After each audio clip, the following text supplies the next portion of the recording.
السلام عليكم ورحمة الله. إخوان هانين، كلشي مزيان؟ طلبوا من الله عز وجل كلشي يكون بخير وعلى خير. خوت نشاركوا معكم هذا العنبر، يلا صوبته، بدلت ليه كلشي، قرية جديد، السقف درت ليه المرطوب ديال الحيوط، يلا قديت ليه الامور ديالو. قبل كنت كنلوح هادشي في واحد القناة ديالي، راه مشات ليا الخوت تقريبا شي اسبوع دابا، سيمانة هادي باش مشات ليا.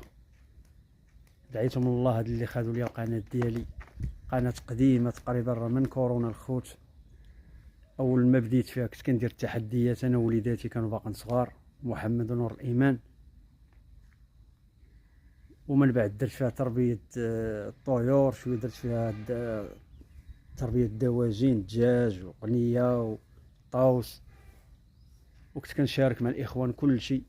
راه اللي غيشوف الفيديو من الناس اللي كانوا كيتفرجوا في القناه ديالي الاولى راه غادي يعرفوا علاش كنهضر.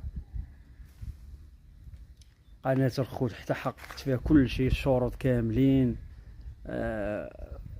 وقديت لها امورها كاملين، عاد الدوليه حتى تمت غدا طالعه مزيانه الخوت، عاد الدوليه. دعيتهم الله، هادشي اللي غادي نقول. مشات ليا الهضره والله ما بقيت عارف اش غنقول، قسما بالله منهم الله.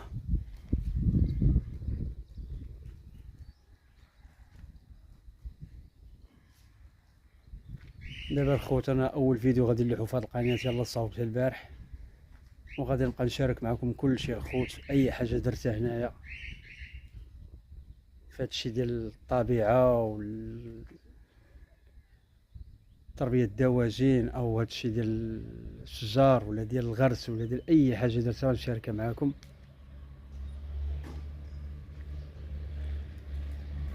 مازال كاين الدجاج هنايا وقنيه طالقهم هنا الخوت.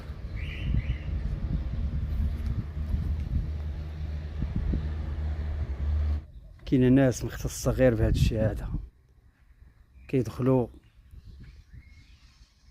كينصبوا على بنادم، كيديو ليه القناه ديالو. الخوت اللي عندو شي قناه يعرف كيفاش يحتفظ عليها ويدير الامور اللي خاصها دير، باش ما يديهاش لي شي واحد اخر يضرب تماره هكاك بوريها الخوت.